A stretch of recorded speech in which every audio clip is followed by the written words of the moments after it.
Good morning students. अब हम discuss करते हैं services exempted from GST.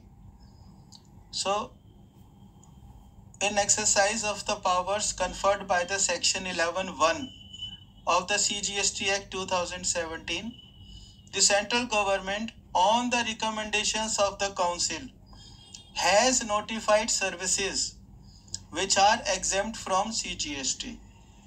In this regard, principal notification was published in the Gazette of India, White Notification number 12/2017.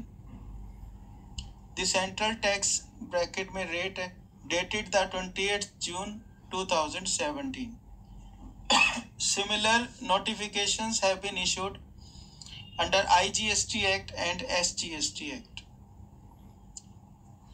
The following services have been notified by the central government in its principal notification number 12/2017, as amended from time to time and up to the latest notification number 15/2022, dated 30th December 2022.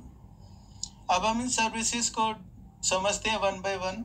कौन कौन सी services हैं जो government ने exempt की हैं।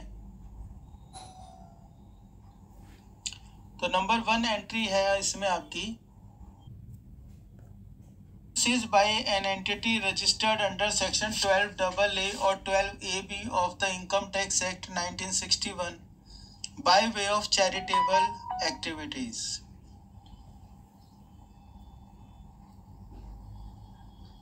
तो अब ये जो आप exemptions समझेंगे तो इसमें कई चीजें आपको समझनी पड़ेंगी।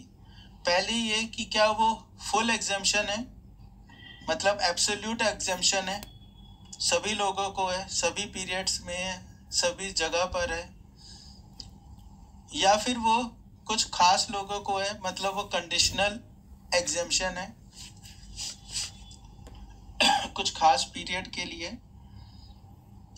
अब जैसे कि यहाँ पे लिखा है services by an entity registered under section 12AA और 12AB of the income tax act 1961 bye way of charitable activities. तो चैरिटेबल एक्टिविटीज पर जो चैरिटेबल एक्टिविटीज हैं वो कौन कर रहा है?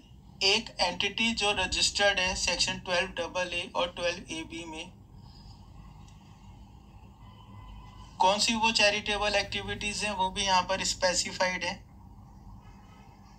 पहली है public health services by way of care or counseling of terminally ill persons or persons with severe physical or mental disability, or persons affected with HIV or AIDS, or persons addicted to a dependence forming substance such as narcotic drugs or alcohol, or public awareness of preventive health, family planning or prevention of HIV infection.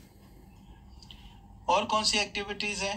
Advancement of religion, spirituality और yoga, advancement of educational programmes और skill development relating to abandoned और orphaned और homeless children, physically और mentally abused और and traumatised persons, prisoners, persons over age of 65 years residing in rural area।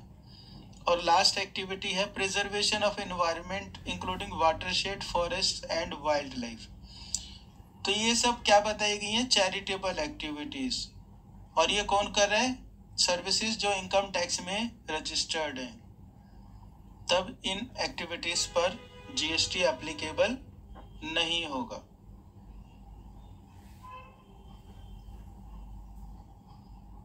Then we come to second,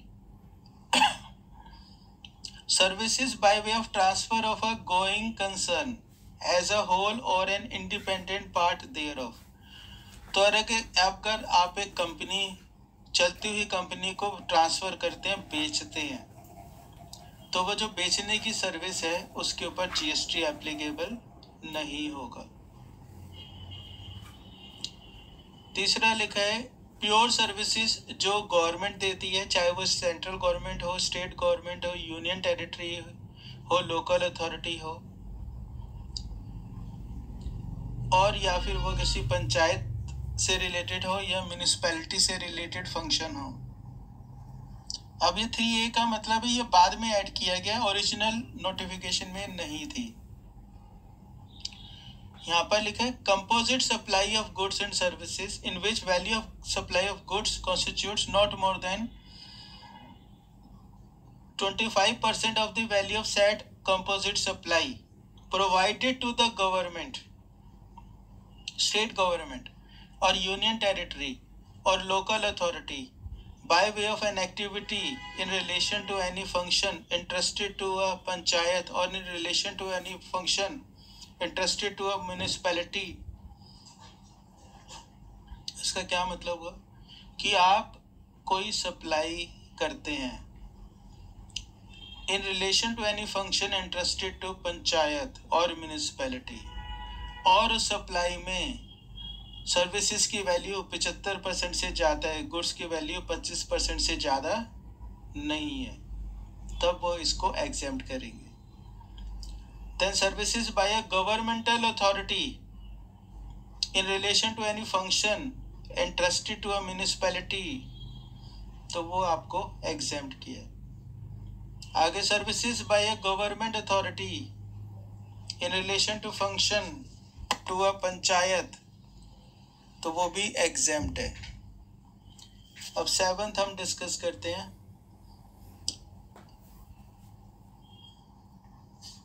services provided by government और local authority to a business entity with specified amount of aggregate turnover in the previous financial year, तो वो कौन सी services होंगी वो देखनी पड़ेंगी। तो यहाँ पर टर्नओवर की लिमिट दी है। अब इसी में आगे ये भी क्लैरिफाई कर दिया जो सर्विसेज डिपार्टमेंट ऑफ पोस्ट कर रहा है, तो ये एंट्री में वो कवर नहीं है, मतलब इनके ऊपर जीएसटी एप्लीकेबल होगा। In relation to an aircraft vessel, transport of goods और passengers, services by way of renting of immovable property. 8th point में है सर्विसेज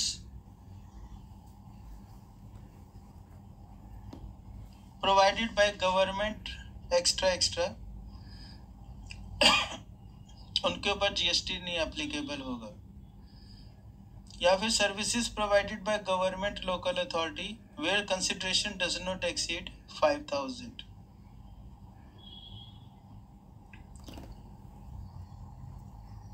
अब ये जो स्पेसिफिक है ये आप बेशक छोड़ सकते हैं,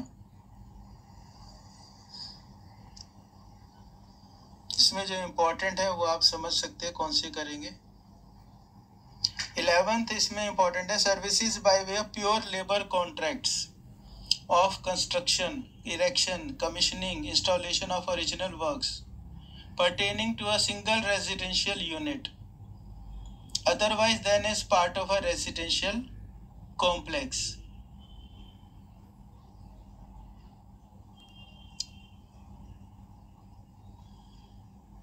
11A में services provided by fair price shops.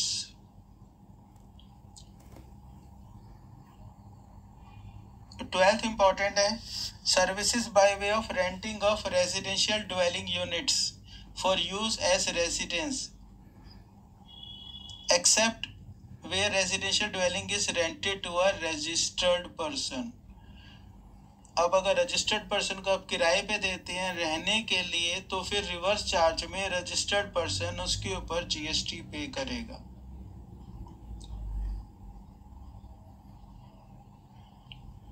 इसके बाद जो आगे इंपॉर्टेंट हुआ है 15 transport of passengers by air,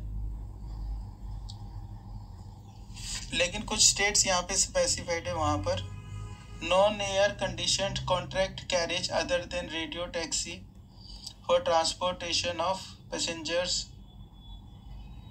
stage carriage other than air condition stage carriage.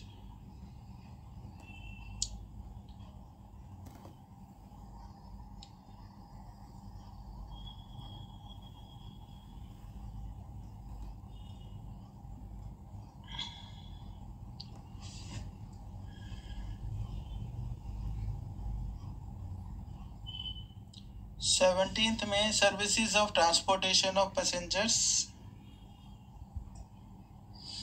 Railways में, मेट्रो में, इनलैंड वाटरवेज में, पब्लिक ट्रांसपोर्ट में, मीटर्ड कैब ऑटो में, ई रिक्शा में। Then services by way of transportation of goods by road, by inland waterways. लेकिन अगर वो service है गुड्स ट्रांसपोर्टेशन एजेंसी की या कोरियर एजेंसी की तो जीएसटी एप्लीकेबल होगा। आगे 19 में transportation of goods by an aircraft from a place outside India up to custom station of clearance in India.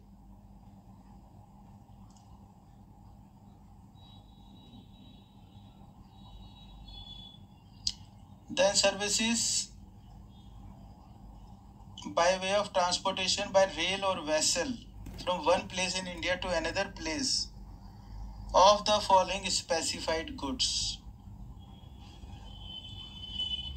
फिर आगे लिखे services provided bye goods transport agency by way of transport in a goods carriage of agriculture produce, milk, salt, food, grain, flour, pulses, rice, organic manure, newspaper और magazines, relief materials, defence और military equipments, तो इनके ऊपर GST नहीं लगेगा। मैं सिर्फ जो इम्पोर्टेंट है वही आपको बता रहा हूँ। Services by way of loading, unloading, packing, storage और warehousing of rice, services by way of warehousing of minor forest produced. 24B services by way of storage, warehousing of cereals, pulses, fruits, nuts and vegetables. 25 में transmission और distribution of electricity by electricity transmission or distribution utility.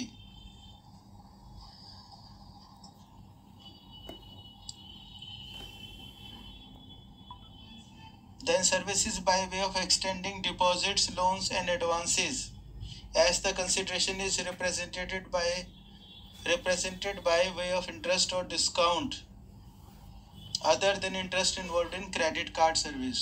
तो इसलिए अगर आप direct loan bank से लेते हैं, चाहे टर्म लोन ले, चाहे कैश क्रेडिट ले, चाहे ओवरड्राफ्ट लोन ले, उसके ऊपर इंटरेस्ट के ऊपर जीएसटी नहीं लगता। लेकिन अगर आप क्रेडिट कार्ड है, क्रेडिट कार्ड के ऊपर आप लोन लेते हैं तो उसके ऊपर जो इंटरेस्ट पे करेंगे उसके ऊपर जीएसटी पेबल होगा।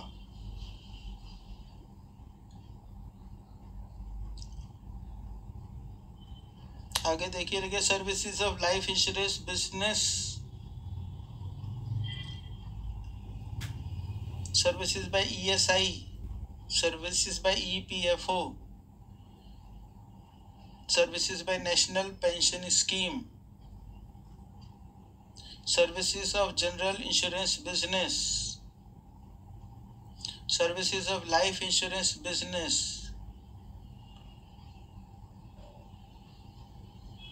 38 में services by way of collection of contribution under any pension scheme of state government. 39 ने छोड़ देते हैं अभी।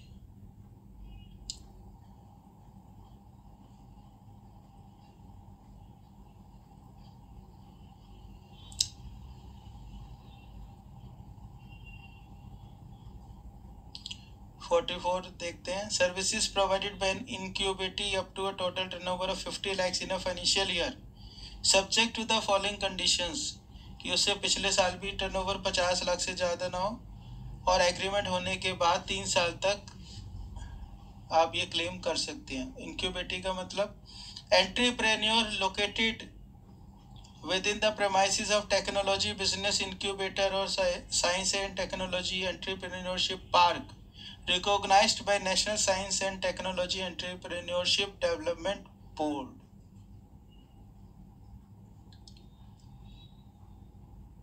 आगे 45 इंपॉर्टेंट है services provided by arbitral tribunal और partnership firm of advocates or an individual as an advocate or a senior advocate by way of legal services.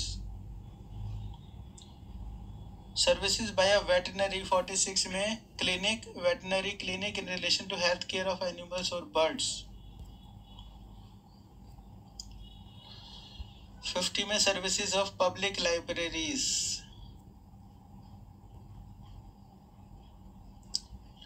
52A को ये स्पेसिफिक बिजनेस से रिलेटेड है, इसको भी हम छोड़ रहे हैं।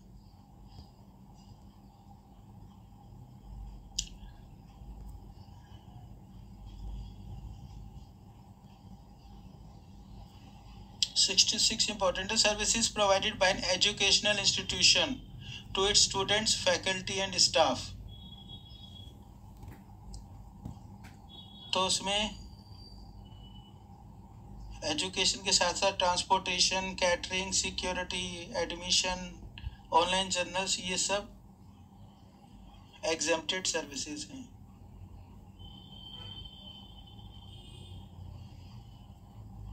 Services provided to a recognized sports body by an individual as player, referee, umpire, coach or team management or any other recognized sports body, ये exempt है।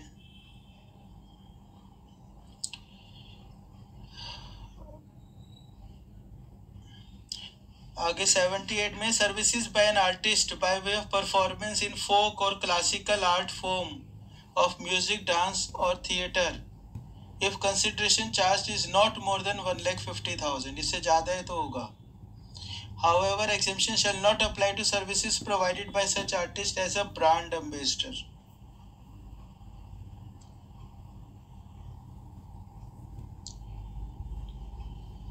(81) में services by way of right to admission to circus, dance, theoretical performance including drama, ballet, award function, concert, pageant, musical performance, sporting event other than recognised sporting event, recognised sporting event, planetarium, जहाँ पे भी admission की fees 500 रुपये से ज़्यादा नहीं है।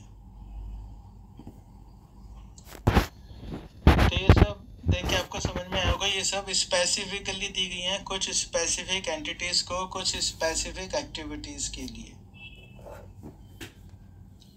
और किसी किसी में अमाउंट की भी लिमिटेशन एप्लीकेबल है। एक और है कि रेजिडेंट वेलफेयर एसोसिएशंस जो अपने रेजिडेंट्स में अपने रेजिडेंट से 7,500 रुपये तक की अगर लेती है मेंबरशिप तो एग्जेम्प्ट है।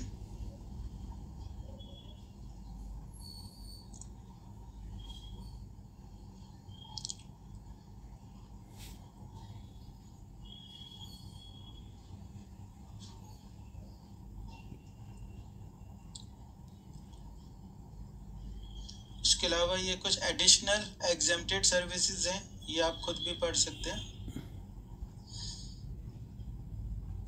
तो इस समय आपने ये समझ में आया कि ये एग्जेम्पशंस आपको एकदम से माइंड में नहीं आएंगी, तो इसलिए इनको आप 2-3 बार ही पढ़ेंगे तभी आपको माइंड में बैठेंगी। फिर आप इनको कैटेगराइज कर सकते हैं, कौन सी स्पेसिफिक एंटिटीज को दी गई हैं, कौन सी स्पेसिफिक सर्विसेज को दी गई हैं, और कौन सी लिमिट्स के अकॉर्डिंगली दी गई हैं। क्लियर?